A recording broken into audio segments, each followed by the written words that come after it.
Millions of Americans are planning to travel by plane for the holidays as today's safety experts issued a wake-up call for pilots.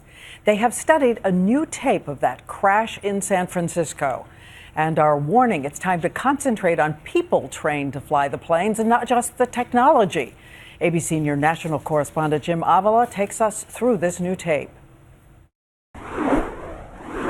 A new look from the airport camera at this devastating accident. Clear skies in July, daylight at San Francisco International. This Boeing 777 cartwheels down the runway, killing 3 and threatening the lives of 300 more on board Korean-owned Asiana Air. A fatal crash experts say could have been easily prevented, and the National Transportation Safety Board today questioned why the 3 pilots depended on computer controls during an emergency and didn't simply manually throttle up before it was too late. We do have an issue in aviation that needs to be dealt with respect to automation and performance. The approach to San Francisco Airport has special challenges, over water and at a steep rate of descent.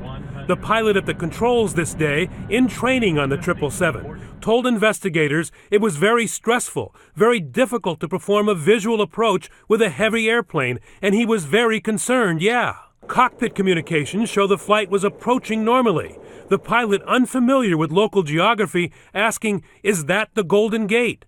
No sign of panic until just 30 feet above the bay. He had mistakenly turned off the computerized throttle controls, and suddenly an audible warning.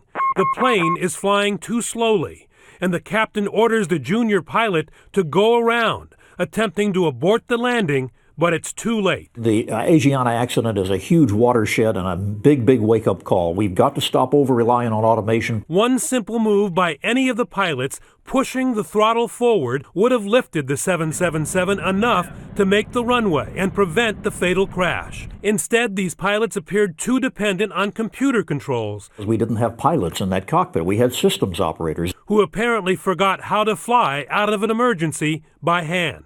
The NTSB calls that automation addiction, and it's worried that lack of training is creating an entire generation of pilots who can no longer fly by hand.